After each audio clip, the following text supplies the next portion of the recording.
Can everybody see my screen?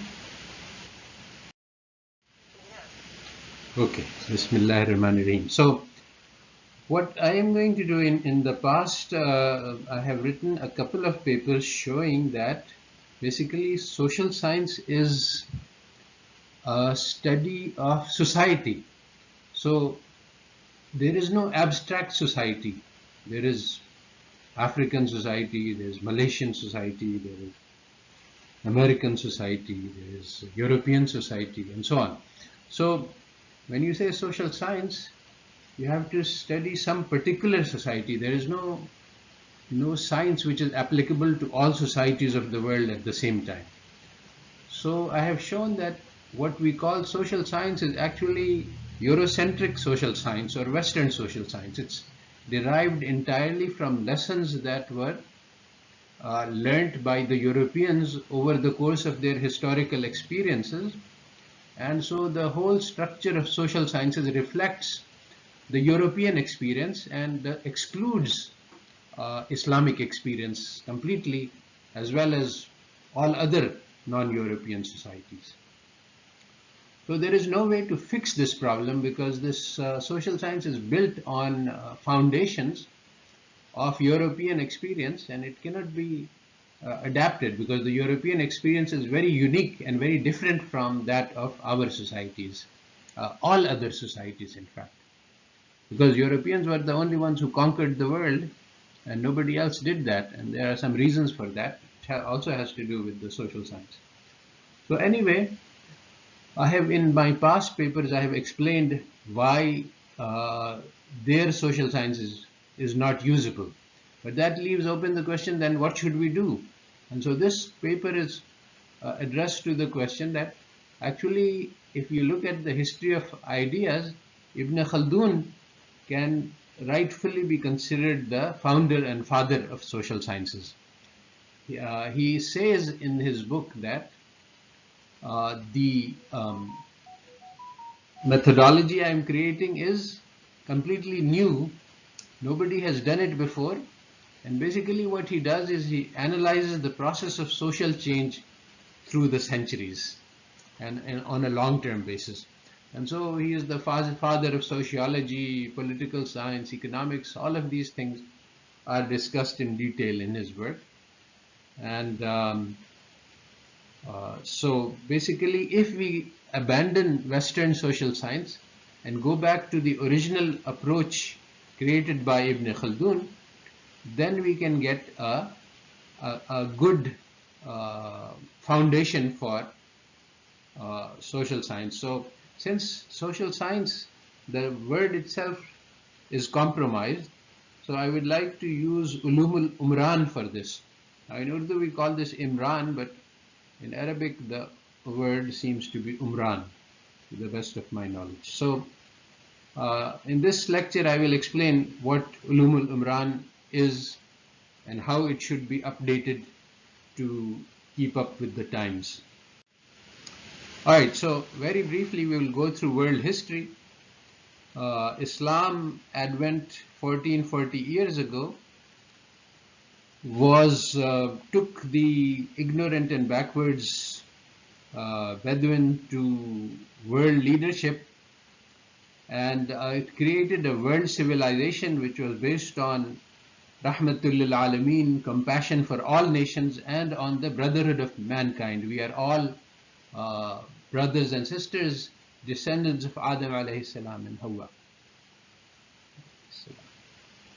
So even though this point has been suppressed in the world history, the fact is that the dark ages of Europe were ended by the light of Islam. It was the reconquest of Qurtuba and the libraries of Spain by the West, which gave them access to the knowledge that was required to end their dark ages. These new ideas flooded into Europe in the 13th and 14th century and caused a revolution, including changes in their religion and lots of bloody warfare between Christian factions. And eventually, because Christianity was split up and they were fighting each other. So the European intellectuals had to reject religion as a basis of politics because they saw that religious politics leads to terrible outcomes. People are continuously warring each other. So they created a secular theory of state and politics. And eventually they rejected Christianity and morality.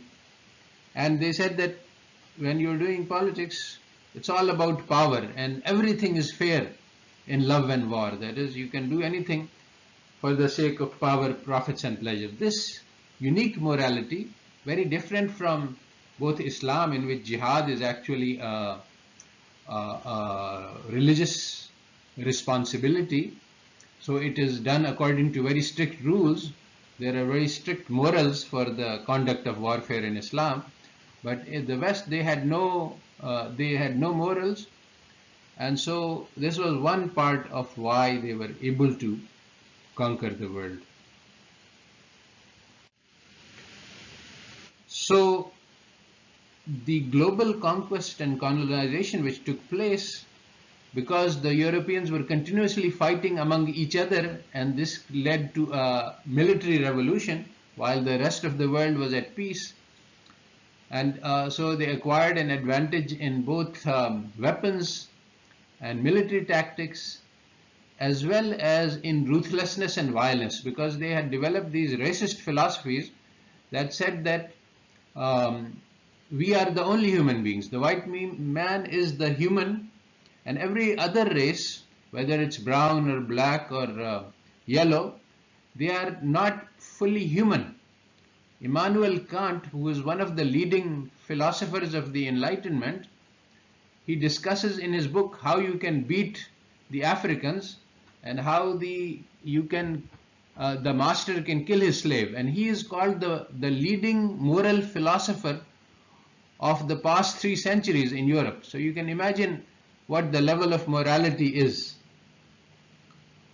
So many philosophies were developed in Europe which were very inhuman, and actually these philosophies continue to guide world politics today. Today the US can invade Iraq and kill 1 million civilians and destroy the whole country, and nobody says anything about how this is bad or wrong. But if one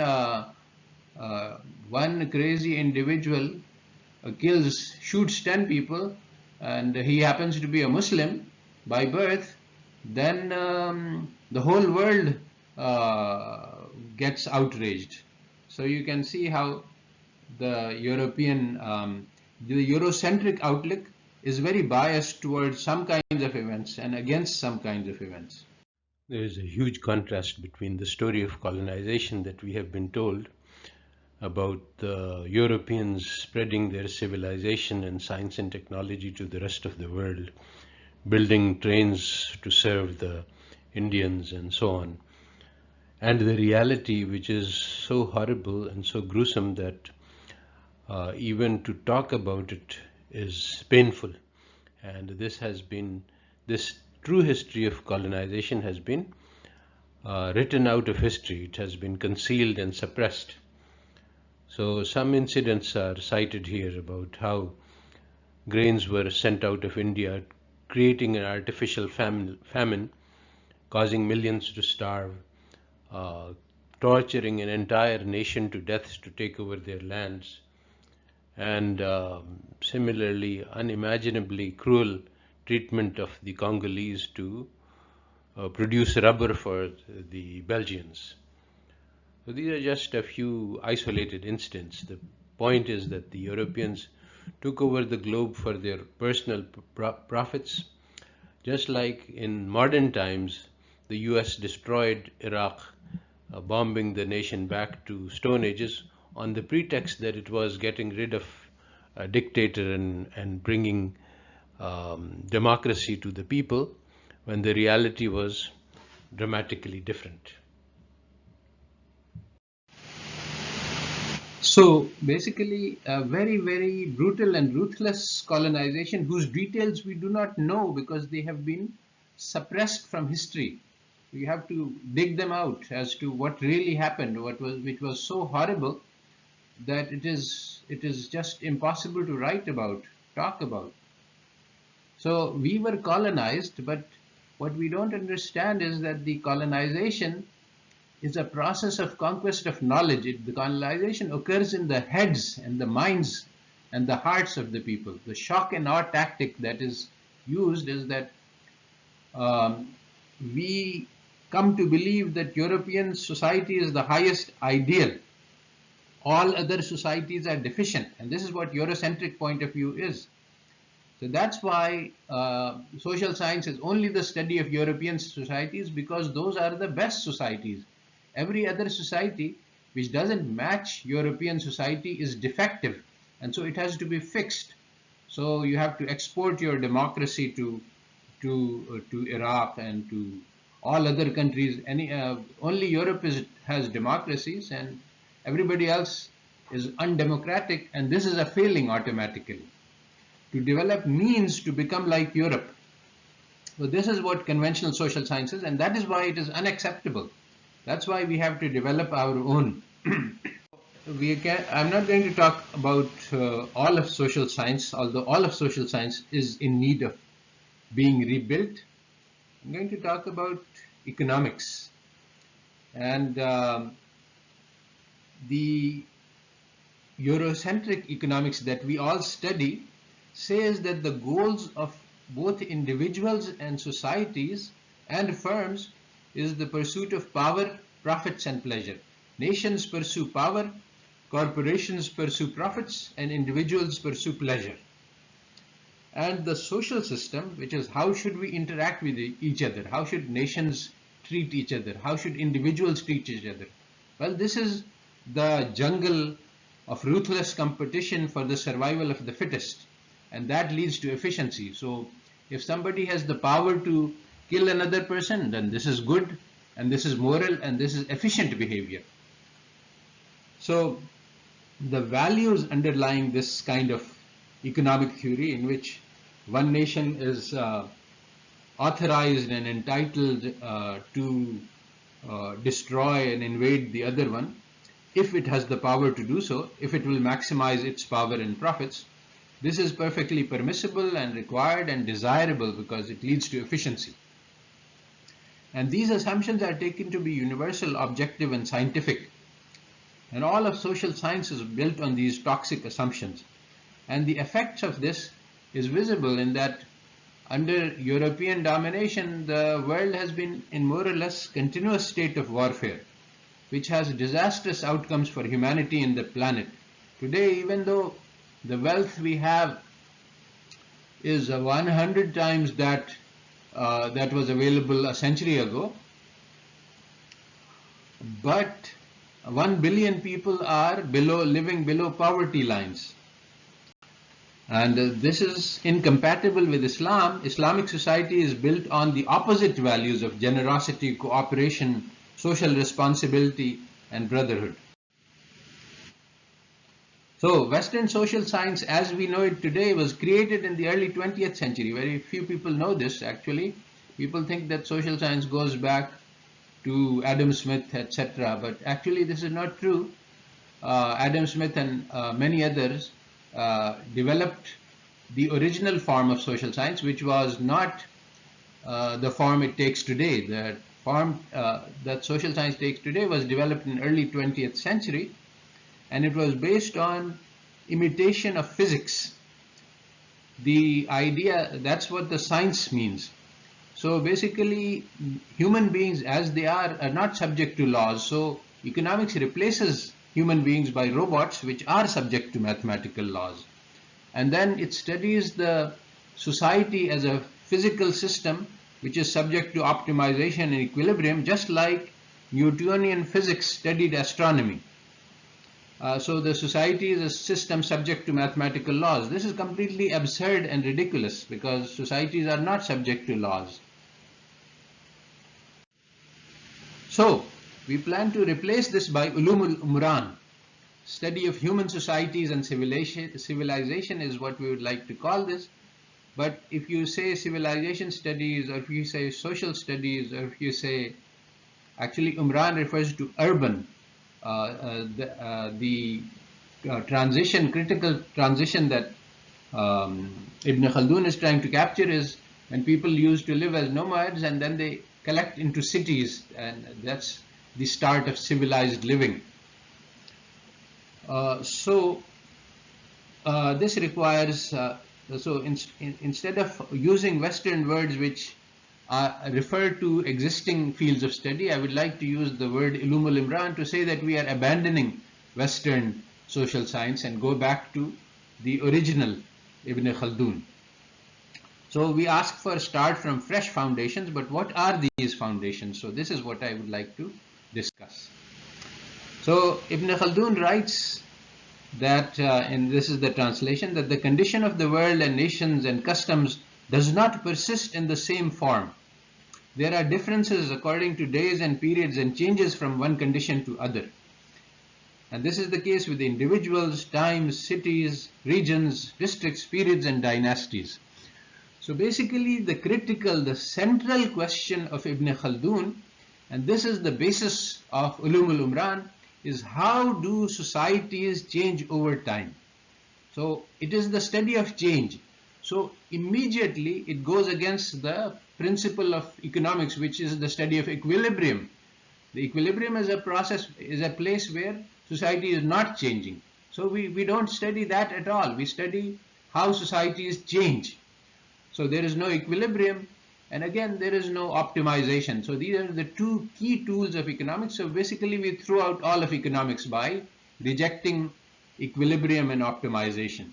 So all of modern economics is just in the garbage can. So this is actually what Ibn Khaldun studied, the principles, the laws of motion, according to which societies change over time. And that is going to be our main goal in Uloom-ul-Umran. So how we change societies? So I have given this talk on a three-dimensional perspective. In this three-dimensional perspective, we have three dimensions. One is the normative. What is an ideal society? This is what Islam teaches us. What is the best possible society? What is the best possible behavior? The Prophet Muhammad sallallahu alaihi wasallam was sent for us as the ideal example. And the Khilafat-e-Rashida is the example of an ideal society constructed according to the ideal laws. So that is the one dimension. A second dimension is descriptive. Okay, so we've got an ideal. Now we look realistically at where we stand currently. We are very far from this ideal. So we should be able to describe that people are selfish and lots of bad things are going on. So this is the descriptive part. And then the third part is transformative. How do we create change? So I have a current situation which is very far from the ideal. I have an ideal. Now what is the method by which I can change this current position, which is far from ideal, towards the ideal? So one very important thing to understand, because Western science is against this, is that we are not outcome oriented. We do not judge the effort to change by asking, did we arrive at the ideal? Because we know that the ideal will never get there, because the ideal, the perfect behavior of Prophet Muhammad sallallahu alaihi wasallam is far beyond our reach. So our judgment is not about arriving at the outcome, but it is about the process. Are we making the struggle for the good? We are always engaged in a battle against good and evil. So the question is which side we are on, not whether we win or lose. And this is well understood in Islamic philosophy, that whether if you win you are ghazi and if you die you are shaheed, in both cases you are successful. So the only thing which matters is to be participating in the process for change towards the good, not the achieving of the goal.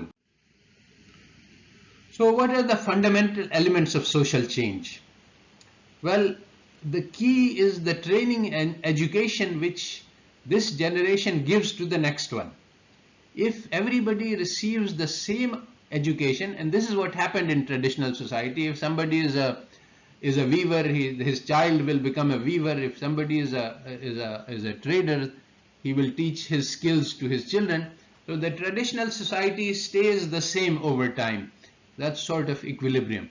But if new things are coming up, if the profession that our child is taking is software engineer, and in our time there was no such concept, computers had not been invented, then we know that society is changing, because the children are receiving training and education which is very different from that of the parents. So if we want to learn the future of the society, we have to understand the educational mindset of the children. And that is why the current initiatives by Imran Khan to bring a single curriculum is very important, because it will create unity, which is desperately needed. And if we can use the educational process to create a strong cultural identity, which is part of the objectives, this will be a very essential step towards independence, because our current Western education teaches us an inferiority complex towards the West. So one of the key insights of Ibn Khaldun is that social classes are the agents of change. If you want to study how societies change, you cannot study individuals. One person cannot do anything. You have to look at groups. And what are groups? Well, at the time of Ibn Khaldun, it was there was no social media, so basically the groups were tribes and clans and relatives. So these were the groups that Ibn Khaldun analyzed. But today, if you want to follow his ideas, then you have to look at the theory of identity. What creates identity? How do I identify with Muslims? Now today we have multiple identities. I can identify as part of the Islamic Ummah. I can identify as a member of human beings, all brothers and sisters. I can identify as a Pakistani. I can identify as a Sindhi or as a Baloch. So there are multiple identities, and each of these identities creates, so we have to look at the strong identities which create class consciousness and solidarity, because a group has to be able to act together in order to affect history. So today we have nation, language, region, culture, religion, allegiance to common ideals. These are possible identities, and these are possible bases for class consciousness and solidarity. And these are the units that we need to analyze in order to study the process of social change. So how is identity created? Well, this is very closely linked to the first point, that identity is created by education. Our teachers tell us that you are a Pakistani and you should believe in Pakistan, or they tell us that you are a member of the Ummah of Muslims and this is our history. So we trace our history to the Prophet Muhammad ﷺ and the history of Muslims. Or they can teach us other things, and in fact today other things are being taught. Today we are being taught, our education teaches us that that the developed world is Europe and we are underdeveloped, and development means becoming like the West. And so the education teaches us that how we can become human resources, how we can learn how to maximize money, and it teaches us that the goal of life is to make money. And all of the education is addressed to the mind. It is meant to create human resources. It's not addressed to the heart, how we can learn to be human beings. Aadmi ko bhi muyassar nahi insan hona. This share cannot be understood by a modern student because they cannot differentiate between human being and human resource. All human beings are just resources. So learning to be a human being, this is something which requires input of heart and soul. This is not part of a modern education. Modern education is purely about the brains, and this is part of Western intellectual tradition. So when social change occurs, sometimes from external reasons, sometimes for internal reasons, for many other reasons, from technology, there can be many reasons for change. But when change occurs, then it has differential impact on classes. Different social classes may be created, may be destroyed, some may be advantaged, some may be harmed. If we look at United Kingdom, England, the traditional society had landlords and peasants, farmers and artisans, but the Industrial Revolution created commercial classes, industrialists and merchants. These were non-existent prior to the Industrial Revolution, but these became the most powerful. Landlords became transformed into agri-businesses, peasants became laborers, and artisans became the commercial classes. So these changes, if you study, then you will understand how economic growth occurred in England. You cannot understand it without understanding the classes and the differential impact of the changes on the different classes. So how do different classes respond to social change? Well, first of all, a class has to have an identity, it has to have solidarity in order to be able to respond. But then when a class notices that a change is happening, then they have to develop theories about how this change will occur and how we can manage it for our best advantage. So theory comes in very critically into the response of different classes to change. Because this is a very abstract concept, it will be useful to give an example. So before Great Depression, classical economic theory says that labor market is put into equilibrium by supply and demand. And so the policy to get full employment is to allow the free market to operate. Now after the Great Depression, unemployment shot to about 20% and stayed there for 10 years or more. So it became clear that the free market is not working. So multiple theories emerged as to what should be done. So one of the theories was communism, that capitalism always creates this kind of problem, and the only way to solve it is for the laborers to unite and overthrow capitalistic system. And this theory became very popular. But Keynes developed a new idea. He said that free market does not lead to equilibrium in the labor market and full employment will not occur. So the government has to help create full employment. So it is widely understood that Keynes actually saved capitalism, because if the third option, which was still there, Hayek and some other free marketeers were saying it, that just do nothing and eventually equilibrium will come back. So if many politicians realize that if we do nothing, there will be a revolution, because conditions are so bad that people will not be able to, the people have nothing to lose, so they will revolt. So when Keynes said that the government should go and help people get jobs, governments did a massive welfare programs, and that basically saved capitalism. So the point is that the different theories lead to different policies. The classical economic theory says do nothing. Marxist theory says that you have to have a revolution. And Keynesian theory says that capitalism works well, but it doesn't work well in the labor market. So the government must do fiscal policy, spend on infrastructure projects which will create employment. Now, all of these theories were rejected in the Reagan-Thatcher revolution, and basically the theory which became popular and which was used to handle the global financial crisis was monetarism, that recessions happen due to a shortage of money. So basically central banks pumped trillions of dollars into the economy to try to prevent the global recession, but that didn't work. So one of the points is that changes are done according to theories. Different theories lead to different policies, and different policies have different impacts on the social classes. So here is an illustration of what happened according to different policies. So before the 1920s, before the Great Depression, the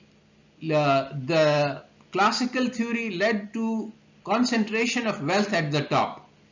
So if you look at this, the roaring 20s, you have a very high peak. The top 1%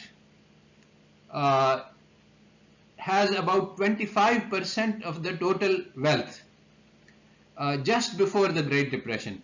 But after the Great Depression, the Keynesian era came into being and the laborers were helped, and you see a decline in inequality. The top 1% goes down from 25% to about 10% in the 1970s.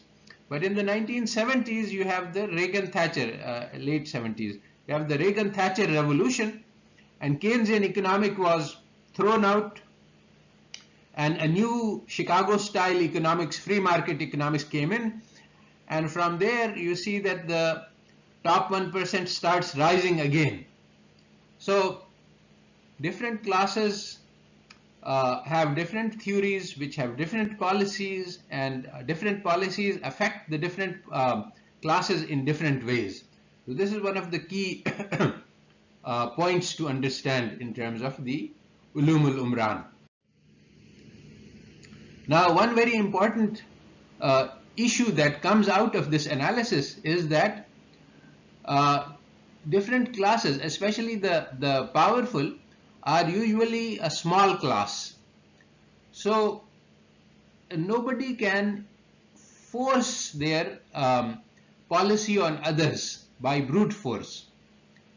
So what they need to do is they need to make the policy attractive to the others. So this means that deceptive theories are required. So, for example, there is a bestseller by Milton Friedman and Rose called Rose Friedman. The title of the book is Free to Choose, and it says that the best society is one in which everyone has free choice. And actually what happens in such a society is that the powerful get to do whatever they want, and the poor have only one choice. They can sell their labor to the rich to get enough money to eat food and to support their families. But this is the reality. But if you look at the book, it makes it very appealing and attractive. And even today, the US public votes against its own interests. They don't want a socialized medicine, even though the medical costs in US are highest in the world, and also a very huge percentage of the population is uninsured. They don't have enough money for one medical emergency. So the point is that the system teaches people to believe in ways which are against their own interest. What Karl Marx said is that laborers are exploited, but this exploitation does not happen by force, but because the laborers believe that they need to be exploited in order for the system to work.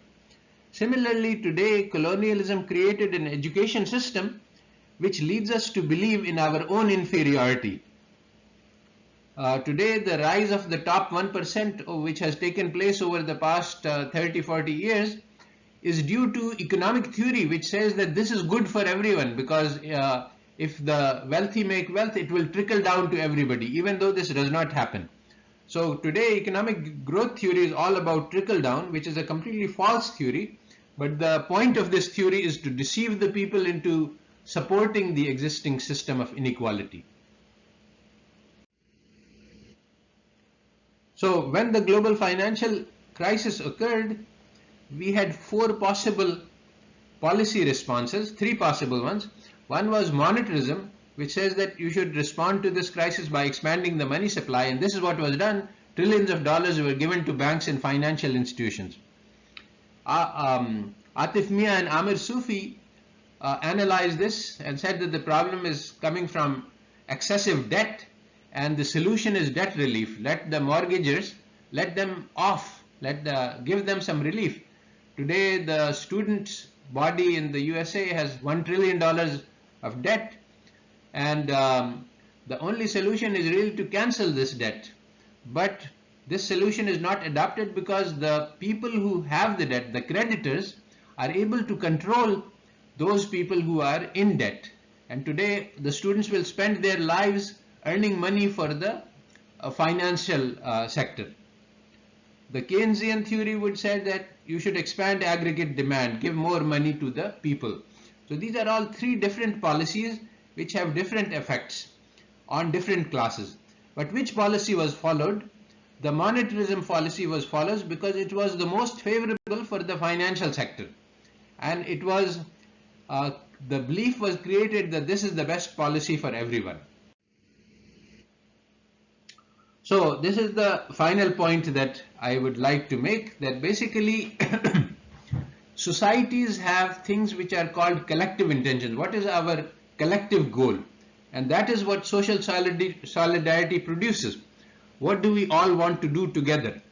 But if you want to do something together, it cannot be done in a vacuum. It cannot be done by wishing. So a collective intention can only be achieved by an institution. So that's why the institutions of a society are very important. And this is a list of social institutions in Islam, in contrast with the comparable institution in a free market capitalist society. So I'm just going to go over briefly what these institutions are and why they are different. And this will be, that's the last point that I would like to make. So in Islamic society, the goal of the firm is not profit maximization, it's service maximization. So when you have a competitive society and the firms are trying to do profit maximization, they're always trying to sell high priced goods of low quality to consumers. There is something called planned obsolescence. The firms actually, you can find the notes, the firms decided to make cars which would wear out in 5 years so that the consumer gets to buy new cars so that they can keep selling. There is massive amount of waste. There's advertising which creates the desire in consumers to buy ridiculous goods. And so, in fact, one study showed that in last year in Australia, $1 million worth of products were purchased which were never opened. I mean, you buy this thing new, but you never actually open it to use it. As opposed to this, Islamic service-oriented firms, they seek to maximize service to the creation of God for the sake of the rewards of the Akhirah. But it doesn't mean that they don't earn money. They earn money, but the money is not, they don't maximize profits. They earn money so that they can pay their workers well, so that the workers can work well and with enthusiasm, and they can work hard. So the whole intention of the firm is different. In a profit maximization economy, you don't want to give anybody a monopoly, because then they will extract revenue. In particular, we have many examples where utilities were given to profit maximization firms. That's today the fashionable thing to do, that okay, we should privatize electricity. But in many places, the firms which took over extracted so much revenue and caused so much pain that the public sector actually had to take it back. You don't want to have somebody supplying an essential service on the basis of profit maximization, like education. As opposed to this, in Islam, throughout the centuries, we had guilds. Guilds are collectives. These are like monopolies, but their goal is not to maximize profits. Their goal is to provide such service. So, for example, consider a guild of doctors. So all the doctors are part of the medical association, but their job is to make sure that every single citizen of the country, say Pakistan, receives medical treatment. So if there is anybody, whether he is poor, rich, whatever, if he is not receiving medical treatment, then the guild is responsible. Now the guild, once the guild understands that this is the responsibility, they will send people to rural areas, because collectively their job is not to maximize profits, but their job is to make sure that everybody receives service. Now the Waqf versus the banks. The Waqf embodies social responsibility. People in Islamic civilization, if they had excess money, they would build Waqfs, and these Waqfs would be for social services. So they understand that if I have more than I need, I should give it to the people who have less than what they need. So as opposed to this, banks are the embodiment of the collective intention of selfishness, lack of caring for others. You have lots of money, you want to keep it for yourself. You want, even though people are starving in the streets, you just keep it in your account and you eat luxuriously and you enjoy luxury. and you don't care about the other people who don't have homes and who don't have food and who don't have education, who don't have medicine, you don't care anything about that. So this is what a bank is. So in Islam we have cooperative justice. Both parties are trying to implement the order of Allah. They are not trying to get the better of the other. In the West you have adversarial justice. It doesn't matter what the truth is, it doesn't matter what justice is. The side of the goal of every side party is to win the case with any means, fair or foul. There was a question asked in Stanford Law School to a panel of lawyers that if your client is a rapist and he is known to be guilty, and your only defense is to make an innocent woman seem like she is a prostitute, will you do it? So they said it is our moral responsibility to do it, to produce evidence which makes the jury think that this woman has bad character, because this will save our client, and our job is not to get justice, it is to save our client regardless of whether he is guilty or not. So this was the answer of Stanford Law School, which included some females on it too. Now it is said to us that democracy is the best system, but in democracy, as many people have analyzed, the majority can do whatever they want to the minority. So the Holocaust, in which 6 million Jews were burnt, this included women, children, all innocent people were burnt to death. This was outcome of a democracy. The majority wanted it, so the minority had to be burnt. As opposed to this, the system of Khilafah and Shura, we are bound by the laws of Allah, so we cannot do any such thing. Also, the Shura ensures that the decision is joint by as many members as possible. The goal is to try to create unanimity. Everybody should agree. So this is a very different system. There is Takaful versus insurance. Takaful is the idea of collective responsibility and cooperation, helping each other in the times of need. Insurance is an adversarial contract in which both sides are trying to get the better of the other. So if I have insurance, I will burn my house to collect the payments. And on the other hand, this is called moral hazard and adverse selection. The person who is the least healthy, he will get the health insurance, and the person who is healthy will not. At the same time, the insurance company is trying to minimize the payment. They will try to make excuses, and they'll try to pay you the less amount, the least that they can. So this, the difference in the spirit. One is an adversarial gamble, the other is a cooperative and collective venture. So collective action is only possible through institutions, and today, because as it was said that Islam came as a stranger and will become a stranger. So today the situation is like this because the institutions of the Islamic society are missing, and we have our political system, our economic system, our social system, our weddings and our funerals and our markets and all the institutions, they are governed by Western models. And that is why we need desperately to build a new social science, which I am calling Uloom-ul-Umran, because the social science of the West is built on the assumption that the institutions are European institutions, that they have democracy and they have free markets and so on and so forth. And we don't want to use those institutions to build an Islamic society. So that's where I will end this talk.